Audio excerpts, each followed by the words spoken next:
Hi friends, అందరికీ నమస్కారం. ధనవంతులలో ఉండే రహస్య గుణాలు ఏమిటో ఇప్పుడు తెలుసుకుందాం. మీరు ధనవంతులను నిశితంగా పరిశీలిస్తే వారిలో కొన్ని కీలకమైన లక్షణాలు ఉంటాయి. మీరు కూడా ధనవంతులు కావాలంటే, మీరు విజయం సాధించాలంటే మీలో ఆ లక్షణాలు ఉండాలి. ఎందుకంటే అది సంపద రహస్యం. ఈ లక్షణాలు లేకుంటే లక్ష్మి అనుగ్రహం ఉండదు. కాబట్టి ఆ లక్షణాలు ఏవో, ఆ రహస్యాలు ఏంటో తెలుసుకుందాం. రోజుకు 18 గంటలు పని. ఒక వ్యక్తి ధనవంతుడైతే అతను రోజుకు కనీసం 18 గంటలు పని చేస్తాడు. ఎందుకంటే అతను ధనవంతుడు కావడానికి కష్టపడే మార్గాన్ని అనుసరించాడు.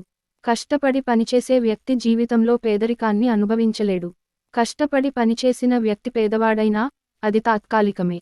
అలాంటి వారికి లక్ష్మీదేవి తన ప్రత్యేక కృపను ప్రసాదిస్తుందట. ఆశయం: కోటీశ్వరులు చిన్నప్పటి నుంచే తమ లక్ష్యాలను నిర్దేశించుకుని వాటివైపు దూసుకుపోతుండడం మీరు గమనించవచ్చు. విజయవంతమైన వ్యక్తిగా ఉండాలంటే ఆ వ్యక్తి వెనుక ఒక గురువు ఉండాలి. ముందుకు ఒక లక్ష్యం ఉండాలి. అప్పుడే విజయం సాధిస్తాడు. ఒక లక్ష్యాన్ని నిర్దేశించుకుని ఆ లక్ష్యంతో కష్టపడి పని చేస్తే మనం లక్ష్యాన్ని సులభంగా చేరుకోగలము. ఆ లక్ష్యం అతన్ని పేదరికం నుండి విముక్తి చేయడానికి కూడా సహాయపడుతుంది.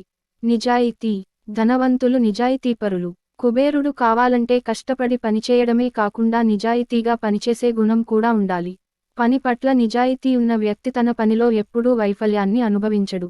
చిత్తశుద్ధితో చేసే ఏ పని అయినా వ్యక్తిని విజయపథంలో నడిపిస్తుంది. బాధ్యత: ధనవంతులు బాధ్యత వహిస్తారు. తన భుజాలపై బాధ్యత ఉన్న వ్యక్తి తన అన్ని కార్యకలాపాలలో ఖచ్చితంగా విజయం, పురోగతిని సాధిస్తాడు. సరైన సమయంలో తన బాధ్యతలను నెరవేర్చే వ్యక్తి పేదవాడు కాలేడు.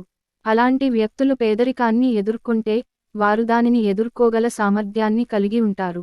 క్రమశిక్షణ, సహనం: ధనవంతులకు క్రమశిక్షణ, సహనం ఉంటాయి. ధనవంతులు కావాలనుకునే వ్యక్తి క్రమశిక్షణ, సహనం కలిగి ఉండాలి. ధనవంతులు కావడానికి ఇది చాలా ముఖ్యమైన అంశం. తన చెడు సమయాలను ఓపికగా ఎదుర్కొనేవాడు తన పేదరికాన్ని కూడా ఓపికగా ఎదుర్కొంటాడు. మంచి ప్రవర్తన: ధనవంతులలో మంచి ప్రవర్తన ఇతరులకు ఆదర్శం. మంచి ప్రవర్తన కలిగిన వ్యక్తి సమాజంలో ఉన్నత స్థానాన్ని పొందుతాడు. మనిషి గౌరవం: ఇది అతని విజయానికి కూడా తోడ్పడుతుంది. ప్రవర్తనలో మన మాటలు కూడా ఉంటాయి. మధురమైన వ్యక్తి కూడా ధనవంతుడు అవుతాడనడంలో సందేహం లేదు.